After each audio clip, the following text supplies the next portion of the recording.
Alright, time for a quick informal one, because right now I have neither the time nor the patience for video editing, and I really should have been in bed an hour ago.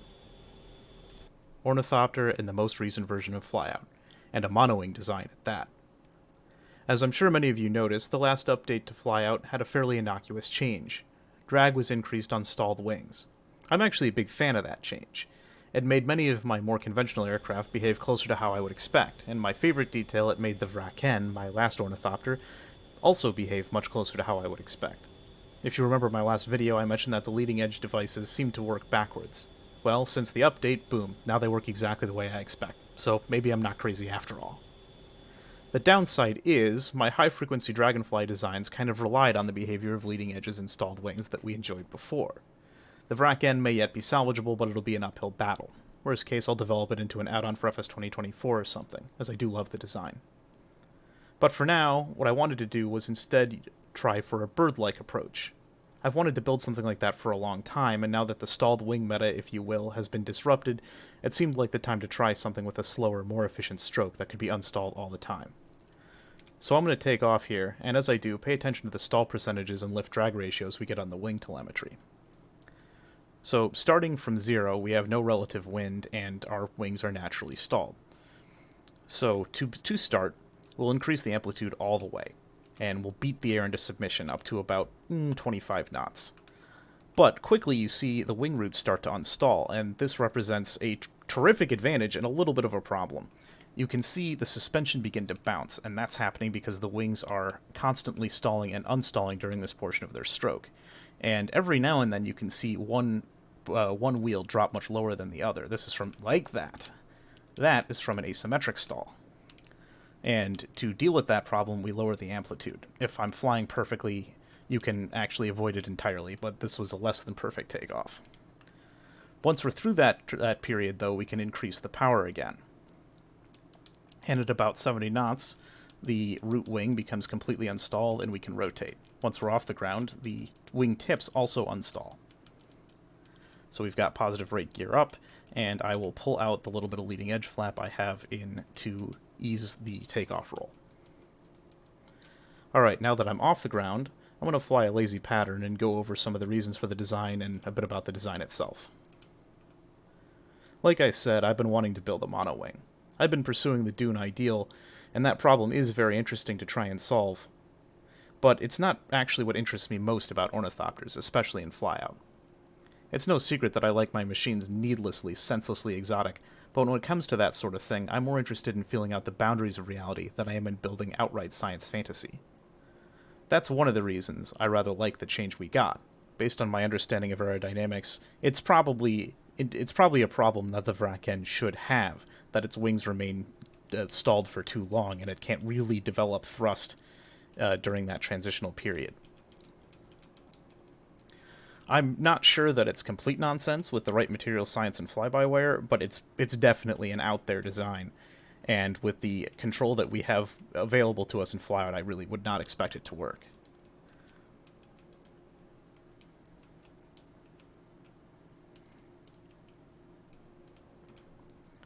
And you can see in cruise here, I can reduce my power down really anywhere between about 50 and 70, and the shake becomes very low. It's not quite as low as a Seagull Ornithopter, but it's surprisingly close. I'm pretty happy with that.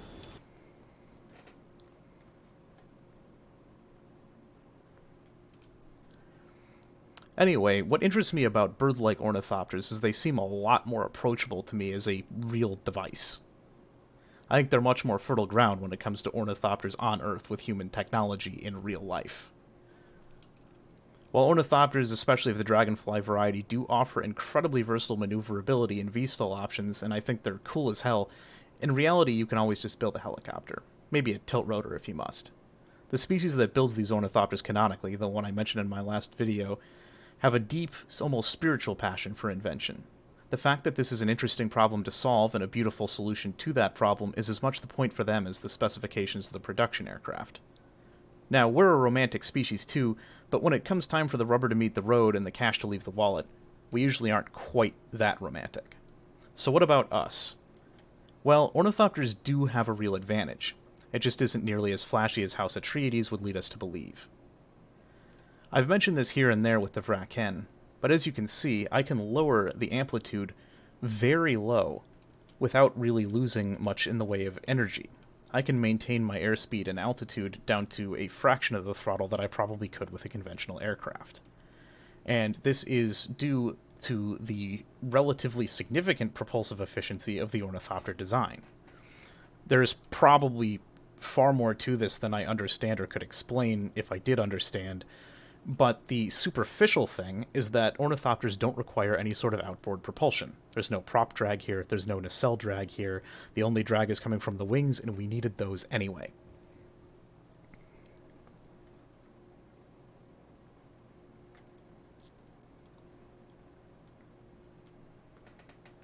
So how would this pan out in real life?